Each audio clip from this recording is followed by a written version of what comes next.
Thank you again. There's a question that's been debated since the beginning of the screen mirroring. Hello? It's the bot call.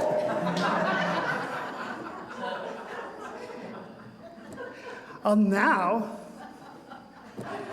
let me start over. It's not in heaven. There's been a question that's been debated for a very long time in our country. Is the hot dog a sandwich? What defines a sandwich? It's filling in between bread? 2 pieces? Or does an open one count? Does it require 2 pieces? Or is a pita, a club sandwich, a folded slice? Are those sandwiches? Well, this seems like a silly question. Debates gives us knowledge and insight of how we define the world. And if you don't ever think the hot dog debate is real, trust me, it is. Jewish people have been doing this before there was even a Jewish people. Our biblical narrative includes debates with God that set the tone for how the Jewish people interact with the divine, the text, and each other. For example, Abraham argued with God over the destruction of Sodom and Gomorrah.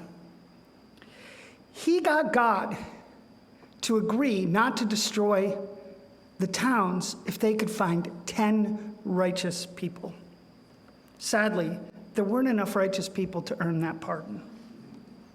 One of my favorite passages in the Torah is Moses on Mount Sinai arguing with God, who wants to destroy all the Israelites over the golden calf situation. If you don't know the story, Moses is up on the mountain. He's taking a long time. God is being slow. And so the people ask Aaron to build a golden calf to worship instead of God, because the golden calf would have been a symbol of Egyptian gods. And so God sees this, according to the Torah, and gets mad and says, I'm just going to wipe them all out and start over with you. But you know what Moses does? He trolls God.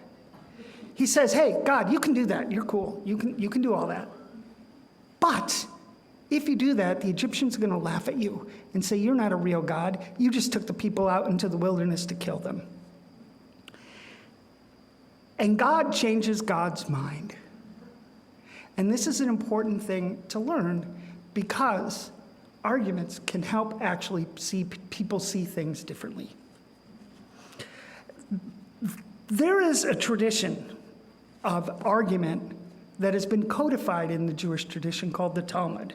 It's a book of teaching of legal, ethical, and narrative stories, consisting about the Old Torah and the commentary, or the Oral Torah and the commentary on the Oral Torah, sort of the commentary on the commentary. The Talmud records all kinds of teachings from the rabbis, Torah scholars, and a variety of subjects, and they even keep the minority opinions. We can always go back and look and see how people were thinking at that time.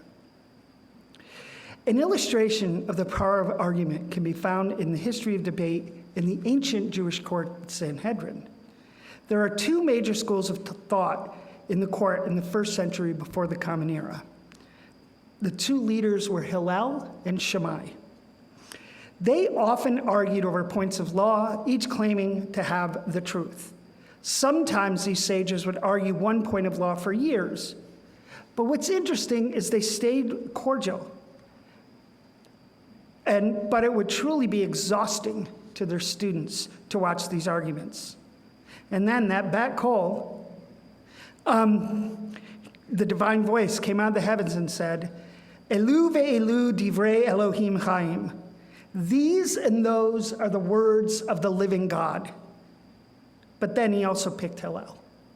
Whenever the arguments happened, the arguments were for the sake of heaven, and they were seen as holy. This clearly shows how the Jewish tradition saw God as not only being a referee, but someone who saw the importance of the argument. But not all arguments in our tradition are for the sake of heaven.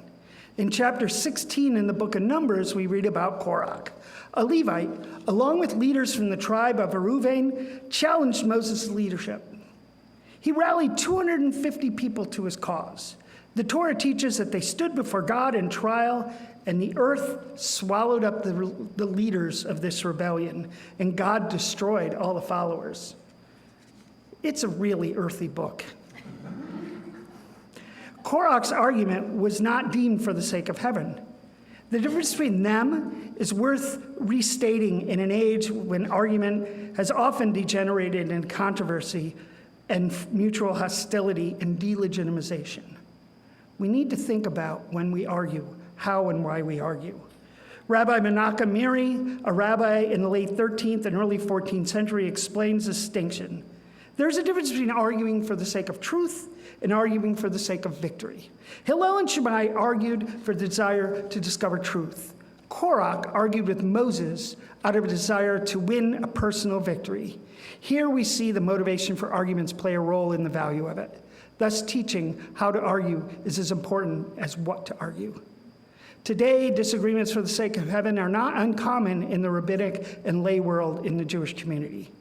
From an early age, Jews are taught that we must understand, not simply believe, when it comes to opinions, be they religious or secular. We also learn that disagreements don't have to be disagreeable. This idea of confrontation as a learning tool can be seen in the Jewish world very clearly in Orthodox schools. Students often stand in front of two-sided easels with the same page of text and argue with each other over the meaning. It illuminates the text to see things from more than one perspective. In the early 20th century, Lev Vygotsky, a developmentalist and philosopher of education, said that all learning is social.